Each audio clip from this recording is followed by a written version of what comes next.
welcome to another exciting episode of the Andre The Beast Crayton Show. Today, we're going to take an emotional tour overseas. We're going to go to Moscow, Russia, the USSR,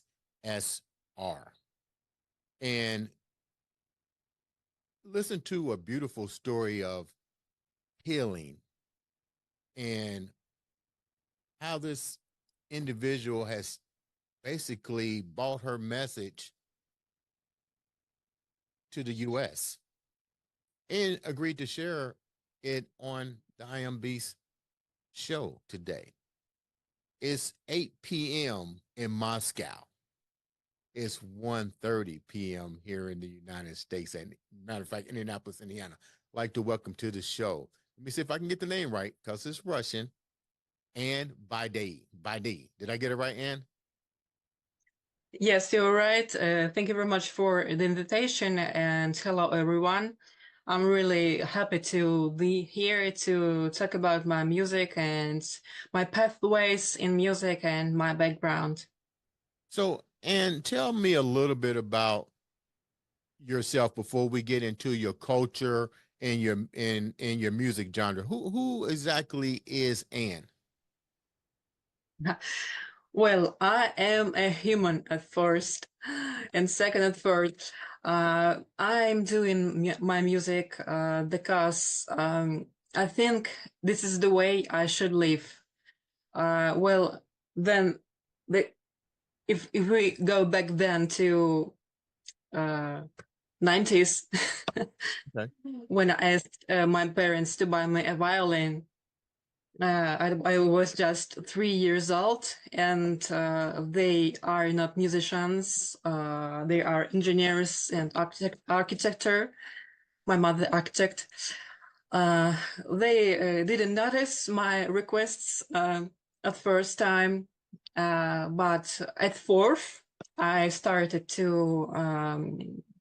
I was a student at the local school, a preschool. I studied violin and singing. Well, it was obviously that I had some knack or talent, whatever you call this. Mm-hmm. So my parents decided to help me with my professional pathway in music. And then I entered to the Central Musical School at the conservatory. It was a special school for talented young musicians, where the professors and teachers from the conservatory could help young musicians to grow up. So then I was at the conservatory already as a violinist and composer. I learned composition too, professional way. And then after the conservatory, I started to make my own music as Vedi. I remember it was my first album and first single. It was really excited because I started to play electric violin. I bought an electric guitar. It was a completely new way. Besides, I already had a strong classical background. And I think it was very exciting. It's still very exciting because I'm continuing my way in the classical line first, and already as a conductor too. But I keep going with my songwriting things as a singer-songwriter. It's a completely different story. But I think I can do in both. Why? Because I think it's a huge cultural background that classical music has. It's about what we had, 3 centuries ago, 4 centuries ago, 100 years ago. It's about how our humanity been developed, and it's where from I take my inspiration for songwriting. Speaking of humanity, It's look complicated, but It's the way it is. Speaking of humanity, music does have a way to heal the savage heart, so to speak. Your parents are from Russia, Moscow, and the Ukraine. Here in the United States, we hear the impact in the stories of war. This must really, how does this affect you being so close to um, understanding both situations? Like, how does that affect you in the creation of your music, knowing that there's always a constant uh, conflict, or should we say proxy conflicts, where small nations are forced by big nations to fight Mhm. amongst each other for resources and God knows what else? Well, it's exactly, it's a complicated question. It's difficult to reply, especially in short. But what can I say? First of all, I've been always out of politics at first, and second, why do I actually this time I'm writing in English? Because I had a thought some years ago, several years ago, because I think if I can bring my mentality, my culture to a lot of people, that should be uh, exactly English language, because it's international language, and I learned how to sing in English, how to correctly speak in English, to sound it like familiar to most of the people, English speaking people. What about exactly this situation is happening right now? Well, I had a tour in Ukraine more than 10 years ago. I had concerts, my concerts with the local musicians there. And, I always love to talk about composers, what I'm performing as a violinist on the concerts, the pathways, about the works I perform. And I talk in Russian because I know, so we are all from the USSR. My parents, their friends, their colleagues, but I was really surprised that the audience didn't appreciate this aspect. I was confused, and it was really weird for me. What made you confused, I and what made you confused? Because I got some feedback that they were surprised I didn't speak Ukrainian. I know Ukrainian actually, but they understand Russian, right? And it was confused for me, but I don't know what really happens in mind of some people. I really hope everything will be fixed as soon as possible. So this is my answer, I guess. I'm keep going with my songwriting in English because this is for everyone on the planet. But this is the situation. I think it will be fixed soon. How difficult Yeah, is it? How difficult yeah. is it for you to how difficult is it for you to get your message across where you are now living? Because you mentioned that they were surprised that you didn't take your music and speak it in Russian, or you didn't speak it in um, Ukrainian language, American. How difficult is it for you getting your message across globally? Well, it's less difficult now because I am the third year as the Recording Academy, this Grammys, a member, and I am doing a lot of joint projects with Grammy people. There's mostly the US story, but there are a lot of people from around the world, like just Azikoi from Africa, like Merdi Rajaban from Iran. We are doing not you know, like third or fourth project in a row together. And actually, recently we did a great album. It called Mama Baba and Me. You can find it on every music platform. And I'm releasing my songs independently, thanks to all the platforms that allow this. And I'm communicating with English audience too. That's why why and how I send my message overseas. How difficult is it for you? Um, how difficult is the music industry in Moscow?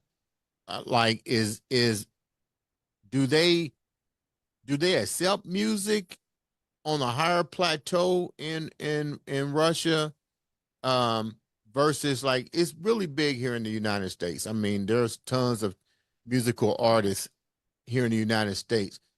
How much of a population flood is it in Russia and Moscow in the music industry for you? Well, here I do mostly jazz music because I'm familiar with some, some famous musicians here, and sometimes I play with them. That's about just pop, jazz music as a violinist. But mostly I'm doing my classical music jobs as a violinist, as a conductor. Well, recently I had a small tour in Azerbaijan. It's a close country to us, and I even sang there in Baku Philharmonic. You can find this recording on my website and on my YouTube channel. I sang in Azerbaijani and in Russian, two songs. And I played Russian and Azerbaijani music and also European composers' music. Well, mostly about some, pop fusion here, pop musicians. Well, it's difficult because as a professional musicians, I see where is a real professional, where is a real message to, some audience, some specific audience, or it's just a commercial production, and it's cost nothing and globally. Who are some of the Well, artists? it's difficult.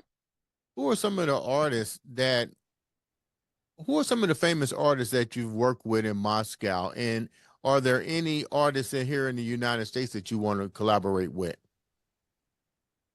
Yes. In Moscow, I mentioned jazz. It was Igor Butman and his team. Oleka Khoratov.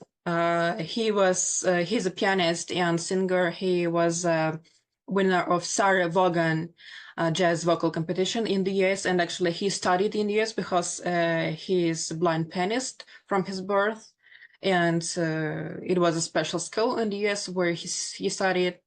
And we sometimes we do common concerts, joint concerts. Well, in the US, I collaborate, at a distance. We're doing online. I mentioned already Justo Zikoya. He's in Africa and both in the New York. I do collaborate with people from South America. It's Antonio Vergara, his name. We did a few albums, and actually I'm looking for a new collaboration with him. I already recorded a track for his album, for his new album, and we are going to get a nomination for Grammys. Wow. I hope. Okay.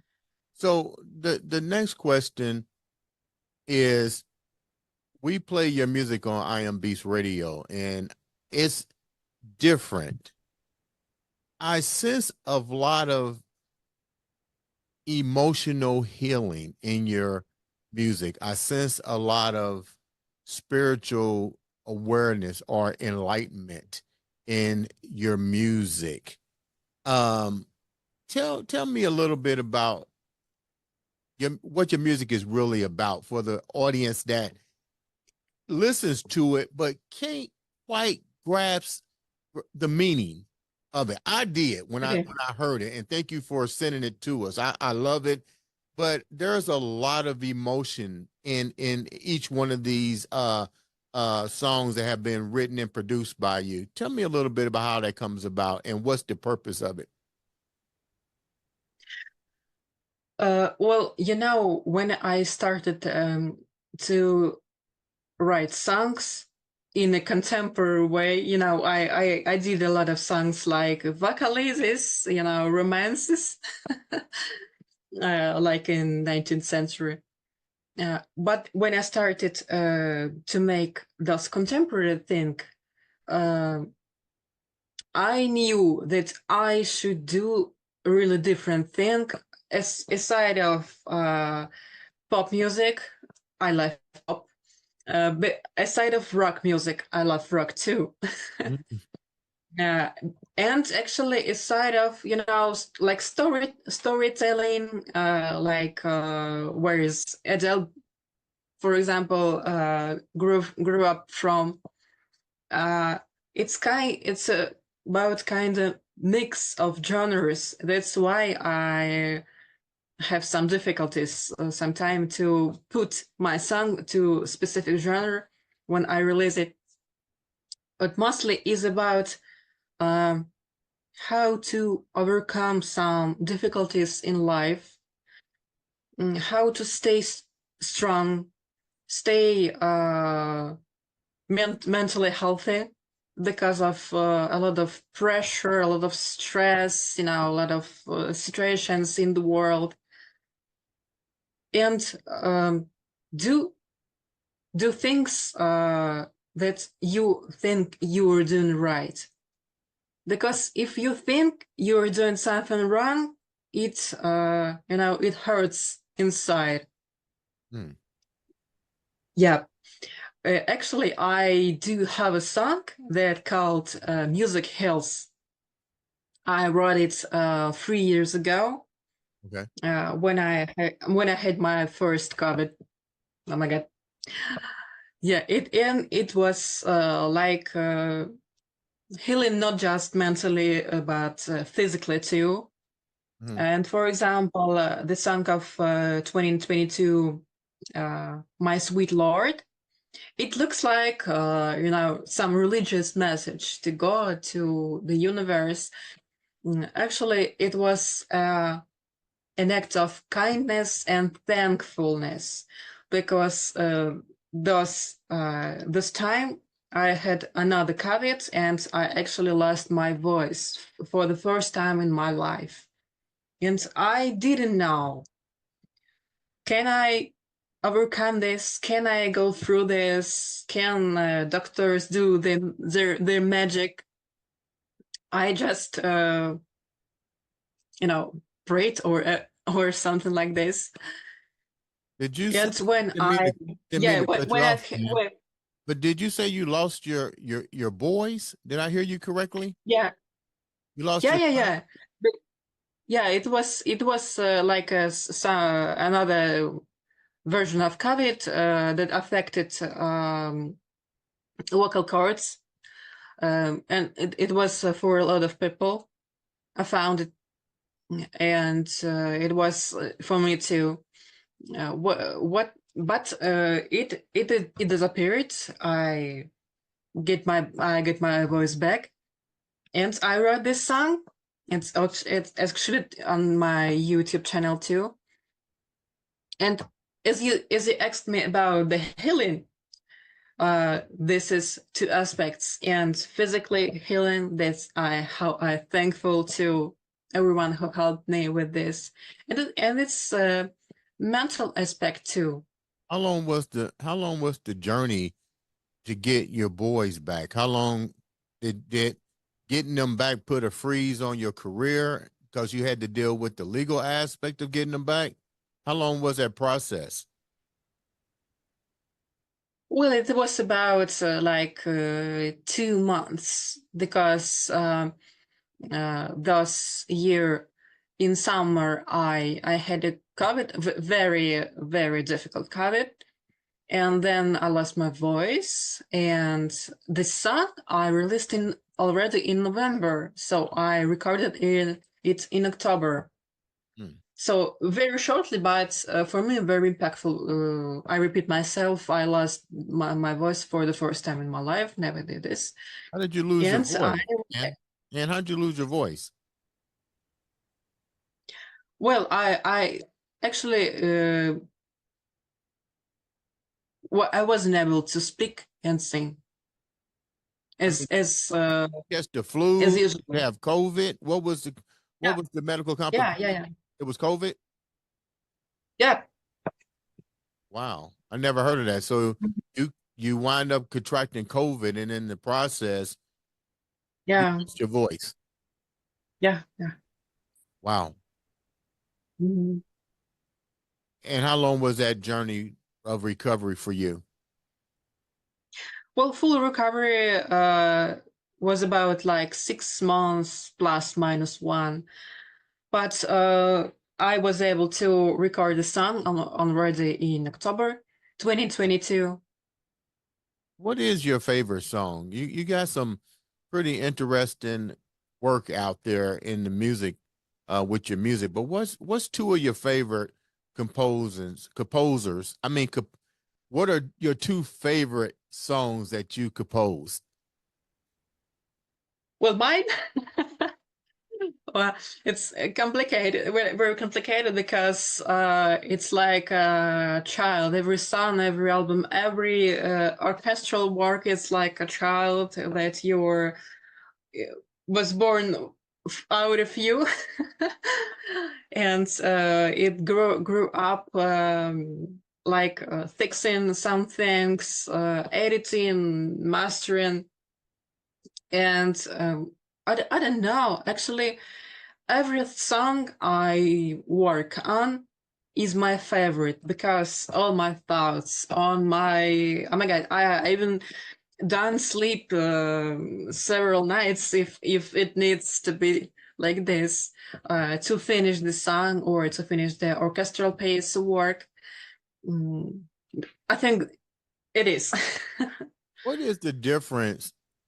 I know you guys watch us in the United States where you're at. What's the difference in your eyes with the music journey in the United States versus the music journey in Russia and the foreign countries where you're at? What's the difference in your eyes? Well, I guess every musician's path is a different story.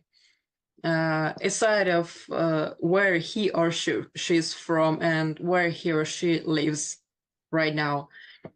I think my story is very unique because, first of all, not every musicians keep their activity in both, like popular music and classical music at first, and at second, not every musicians from our countries are making music for the English audience.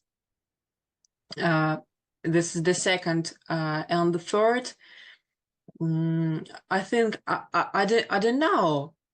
Well, if there is no opportunities for musicians, then we create it. Then I found some opportunities when I started my songwriting. I met a lot of people on the internet by our common interests, and we already did projects. And how I became the Grammy Academy member too.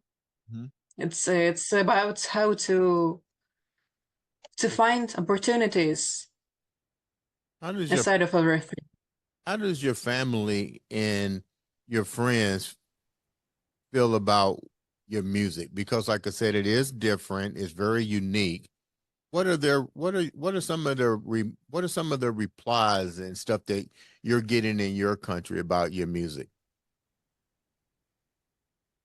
Well, they are very excited about this. From every step of my way from childhood, my family supported me a lot. Mm. But when it came to songwriting, it was a little bit different because they were afraid of I will stop doing my classical music activities. Mm. But I'm a hard worker. I can do this. I can cope with this. And they finally appreciated it. And do you like And classical music over your creative music? as I mentioned, I'm getting uh inspiration from this. It's specific ways to think as a composer, as a songwriter, specifically dramaturgically. Mhm. Yeah, because every song it's a like short film, like it's like a short opera. And I had an album 6 years ago. It called Soul Opera. Despite its 10 pop songs, Right. it was like a short opera journey, and you'll hear there is a lot of you know salute to Beethoven or Bach or Wagner. Right. Despite it's popular or So sometimes rock, sometimes singer-songwriter music. Yeah. what do what do you want to see change in the music industry? Both what you hear and see in our country and what you see in your country. What do you want to see change? Well, I think it's commonly that people, you know, seek to entertainment. I appreciate entertainment a lot because it's something aside of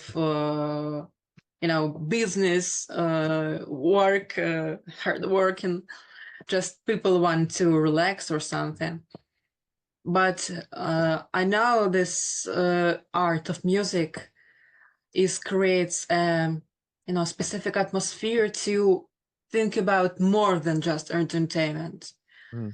It's it's about philosophical ways. It's about philosophy.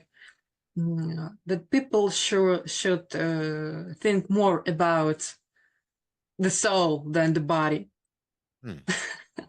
Before we wrap up, let me first say thank you for staying up late to come on the show and share your story.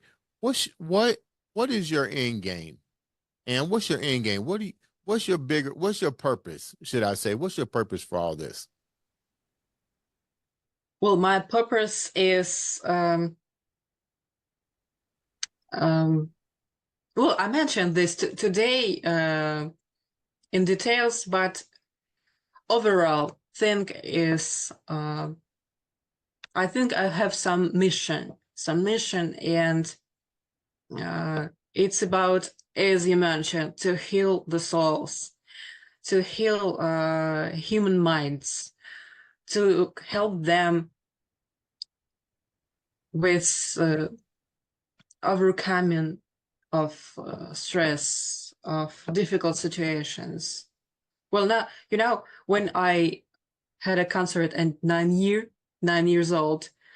Um, Everybody said, "Yeah, and listen, there is a lot of people when you played. I cried. They cried because they their cry was come from soul. I think it's a good way. Hmm. How can the people reach out to you to listen to your music, to have you come and speak on their platforms? How can the viewers reach out to you? Yeah, sure. My music is on YouTube, on iTunes, on Spotify, and I'm on social media too. I have my website. Then everyone can connect with me. I can follow me.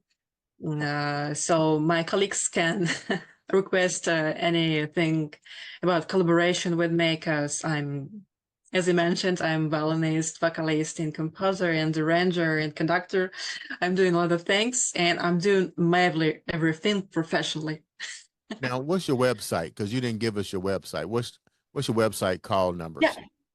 yeah, it's just nvedi.org, O-R-G. Okay. Thank you so much for taking time out to be on the show. Wish you the best moving forward. Ladies and gentlemen, this has been another exciting episode of the Andre the Beast Crayton show.